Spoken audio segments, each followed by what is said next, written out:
Assalamualaikum warahmatullahi wabarakatuh. Perkenalkan, nama saya Salsabilan Nur Afifah dari Prodi Arsitektur Fakultas Sains dan Teknologi Universitas Islam Negeri Maulana Malik Ibrahim Malang.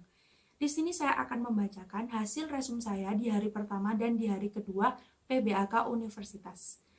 Pada resum di hari pertama, saya mengambil materi akademik dan materi administrasi. Berikut materi akademik yang saya resum yang disampaikan oleh Wakil Rektor Bidang Akademik Universitas Islam Negeri Maulana Malik Ibrahim Malang. Beliau menyampaikan, UIN Malang memiliki 7 fakultas, yaitu Fakultas Tarbiyah, Fakultas Syariah, Fakultas Ekonomi, Fakultas Psikologi, Fakultas Humaniora, Fakultas Kedokteran Ilmu Kesehatan, dan Fakultas Sains dan Teknologi. Berdasarkan roadmap pengembangan perencanaan strategi kampus, UIN Malang sedang berada pada tahap international recognition dan pada tahap pengakuan internasional. Upaya internasionalisasi dilakukan dengan mendorong para dosen dan mahasiswa untuk membuat jurnal internasional. Mahasiswa diwajibkan untuk riset dan mempublish jurnal nasional atau internasional sebagai tugas akhir untuk menaikkan predikat kampus. UIN Malang memadukan pengetahuan umum dan agama untuk membentuk karakter melalui Ma'had Al-Jami'ah selama 1 tahun. UIN Maulana Malik Ibrahim Malang juga memiliki beberapa fasilitas yang mendukung mahasiswa seperti lembaga bahasa, di mana ada bahasa Inggris, Arab, dan Mandarin. Rumah modernisasi agama beragama yang membentuk pemuda moderat, cinta bangsa, dan peduli Indonesia tangguh. Juga perpustakaan yang menyediakan jurnal-jurnal dan karya ilmiah. Perkuliahan berlangsung selama 8 semester dengan 160-150 SKS, dengan penelitian sebagai pengabdian masyarakat, dengan mata kuliah profesi, dengan KKN, dengan yudisium, hingga akhir wisuda. Dalam 1 semester, mahasiswa akan menempuh UTS dan UAS. Jika mahasiswa sudah melaksanakan UAS, mahasiswa akan mendapatkan KHS dan minimal pencapaian IPK harus 3. Jika di bawah 3, maka mahasiswa akan menempuh semester pendek. Banyak SKS yang dapat diambil tiap mahasiswa adalah 24 SKS itu maksimal. Tetapi jika ingin mengambil 24 SKS, mahasiswa harus mendapatkan IPK di atas 3, serta aktif dalam berorganisasi dan aktif dalam kegiatan di universitas. Materi yang kedua adalah materi administrasi. Mungkin di materi ini, kalian semua bertanya-tanya kenapa kok materinya tidak nyambung dengan judul materi. Saya ambil materi administrasi tapi saya akan menyampaikan tentang pesan dari Wakil Rektor Bidang Administrasi UIN Malang. Beliau menyampaikan harapan besar bagi seluruh maba ke depannya menjadi calon pemimpin masa depan yang baik. Bukan hanya untuk maba, tetapi juga untuk mahasiswa yang sudah berada di UIN maupun bagi para alumni Universitas Islam Negeri Malang. Beliau berpesan, pemimpin besar bukanlah orang yang pandai merangkai kata-kata semata, tetapi yang mampu melaksanakan apa yang dia katakan. Karena itu, belajarlah melaksanakan tanggung jawab sesulit apapun. Beliau juga berpesan, pemimpin sejati bukanlah orang yang pandai memprovokasi, tetapi yang mampu membangun jati diri dan memotivasi diri sendiri. Oleh karena itu, temukan jati diri Anda akan jadi apa Anda 4 tahun ke depan, karena hari ini yang menentukan hari-hari berikutnya. Selanjutnya, beliau juga berpesan, pemimpin yang baik adalah orang yang mampu memberikan pintu masa depan untuk orang lain, bukan orang yang selalu mencari kesalahan orang lain. Karena itu, belajarlah selalu mengedepankan positive thinking dan jangan selalu menyalahkan orang lain di setiap kegagalanmu. Menurut saya, motivasi beliau adalah sebagai support diri saya sendiri yang masih sering terkadang menyalahkan orang lain karena kegagalan saya. Dan juga atas motivasi beliau ini, insya Allah saya akan menjadi lebih baik ke depannya.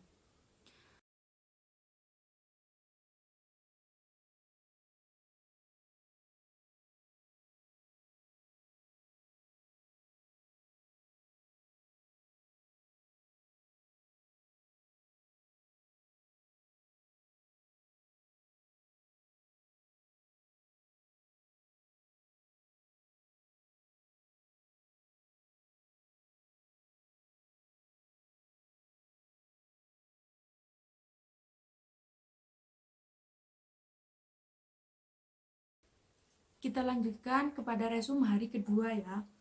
Saya merasum tentang Dewan Eksekutif Mahasiswa atau biasa disebut DEMA, yang diketuai oleh Kak Farhan Adi Murosadi jurusan Farmasi dan diwakili oleh Kak Ahmad Fawaid jurusan Psikologi. DEMA merupakan organisasi intrakampus yang merupakan lembaga eksekutif mahasiswa di level universitas. Fungsi DEMA adalah sebagai pelaksanaan program organisasi kemahasiswaan sebagai lembaga yang mengkoordinasikan dan menginstruksikan pelaksanaan kegiatan kemahasiswaan di tingkat universitas.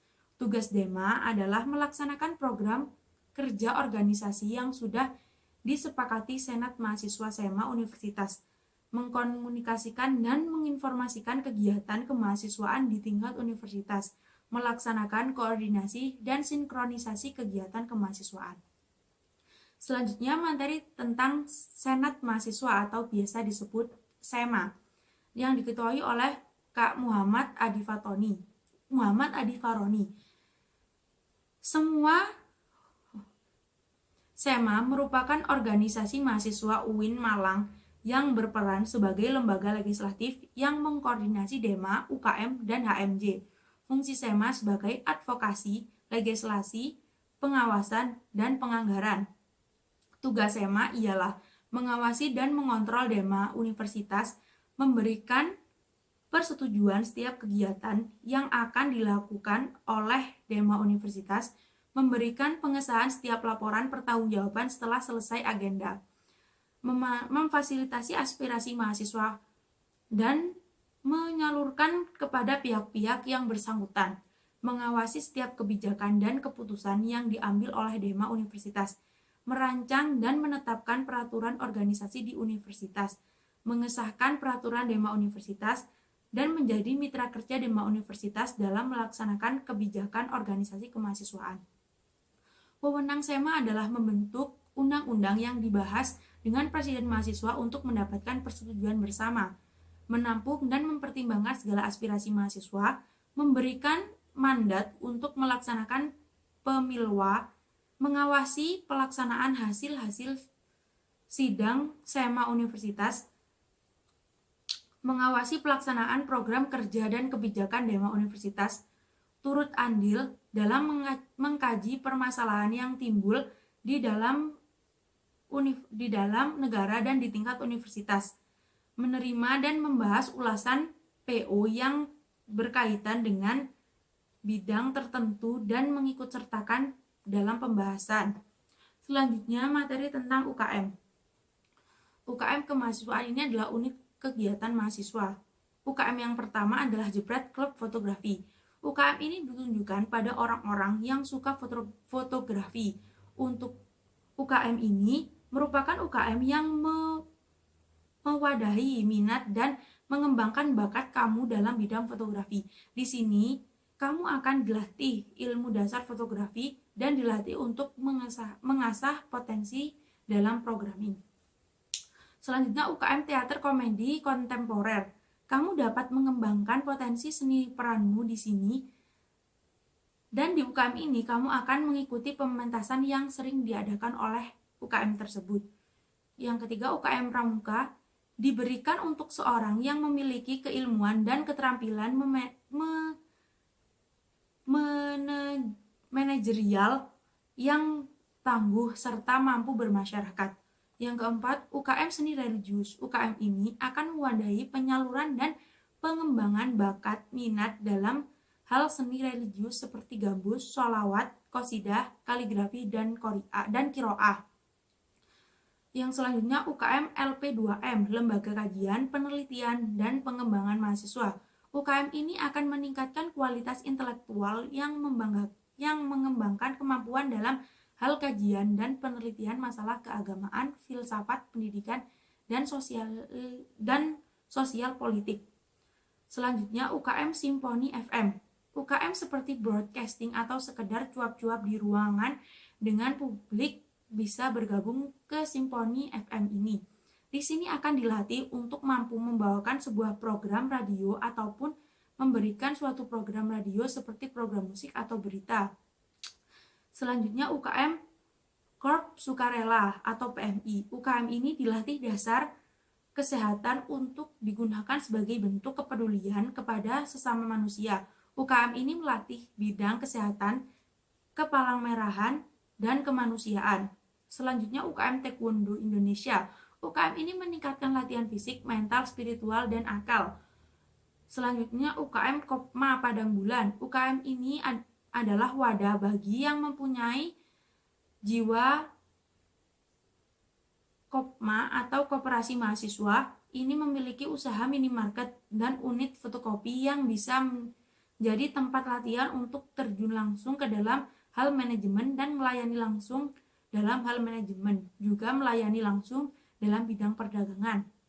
Selanjutnya UKM Junior. UKM Junior, kamu akan mendapatkan ilmu olahraga melalui praktek langsung seperti latihan sparring dan turnamen. Selanjutnya UKM FAPM Inovasi. Tidak hanya dilihat tentang jurnalistik tetapi juga kemampuan desain grafis, fotografi, penguatan wacana teoritis, karikatur, dan hal lain yang berkaitan dengan penerbitan media, apalagi media berupa kipasan masalah inovasi. Selanjutnya materi kebangkitan bangsa menuju Indonesia tangguh, yang pembicaranya adalah Bapak Muhammad Hasanuddin Wahid M.Hum, anggota DPR RI. Beliau menyampaikan 3 kekuatan pengubah dunia, ialah kemajuan teknologi, agama, dan pasar. Peran dan peluang UIN sebagai arus utama pengembangan teknologi digital, link dan match sebagai sektor industri, menjadi kekuatan sosio-teknopreneur, dan epicentrum ajaran agama inklusif. Cara menjadi generasi unggul. Beliau juga menyampaikan cara menjadi generasi unggul adalah sebagai berikut. Keagungan moral dan spiritual, gandrung ilmu pengetahuan, memiliki digital quotient, dan kesolehan atau peduli sosial. Kata beliau, barang siapa yang mau kuasai dunia harus dengan ilmu, mau kuasai akhirat harus dengan ilmu. Kalau mau dua-duanya maka kuasailah dengan ilmu. Kita harus mempunyai kecerdasan emosional, tidak hanya kecerdasan digital saja. Mahasiswa UIN harus cerdas, akademik, religius, dan berkebinekaan. Terima kasih. Apabila ada kurang dan lebihnya, saya mohon maaf sebesar-besarnya. Wabillahi taufiq wal hidayah. Assalamualaikum warahmatullahi wabarakatuh.